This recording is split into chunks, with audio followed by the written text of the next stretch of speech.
4.5 জেনারেশনের Rafale fighter jet ভারতের জন্য ছিল অন্যতম এক গেম চেঞ্জার। বুক ফুলিয়েই ফরাসি যুদ্ধ বিমানটি নিয়ে গর্ব করত ভারতীয় বাহিনী। ছিল না শো অফের কোনো কমতি।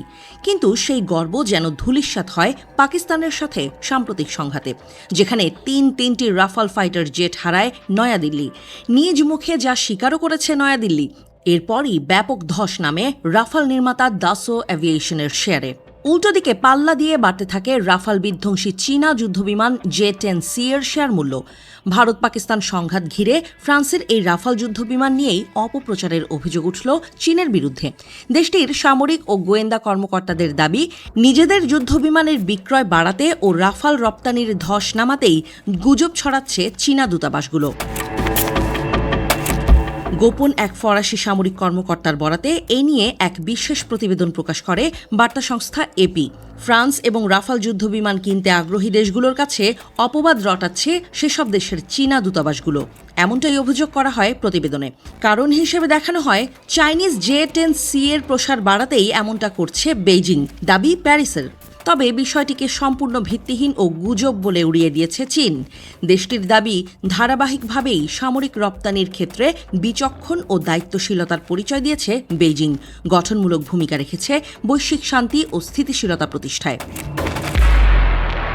এর আগে সামাজিক যোগাযোগ মাধ্যমেও রাফালের অপপ্রচারের অভিযোগ ওঠে বেইজিংয়ের বিরুদ্ধে। দাবি করা হয়, ভারত পাকিস্তান সংঘাতের পর কৃত্রিম বুদ্ধিমত্তা দিয়ে তৈরি রাফাল যুদ্ধবিমান ধ্বংসের বিকৃত ও মিথ্যা ছবি ব্যবহার করছে চীন, যার তথ্য ও আলামত সংগ্রহ করেছে ফরাসি গবেষকরা। অভিযোগ উঠেছে, অপপ্রচার চালানোর পাশাপাশি নিজেদের প্রযুক্তির গুণগান গাইতে হাজার খানেক ফেক অ্যাকাউন্ট খোলারও।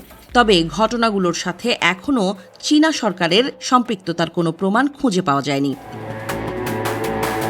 এই পর্যন্ত 533টি রাফাল বিক্রয় করেছে ফরাসি প্রতিষ্ঠান দাসো এভিয়েশন, যার মধ্যে 323টি বিক্রি হয়েছে ভারত, মিশর, কাতার, গ্রিস, ক্রোয়েশিয়া, ইন্দোনেশিয়া সহ কয়েকটি দেশে।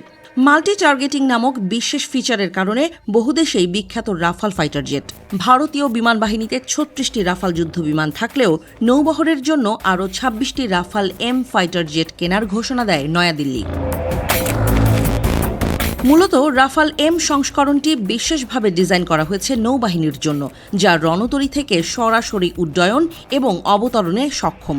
যুদ্ধ বিমান বাহিনীতে ব্যবহার করা হয়েছে উন্নত রাডার এবং নানা ইলেকট্রনিক ওয়ারফেয়ার সিস্টেম। শক্তিশালী অবকাঠামো ছাড়াও যুদ্ধযানটির রয়েছে দ্রুত লঞ্চ ও ল্যান্ডিং ক্ষমতা।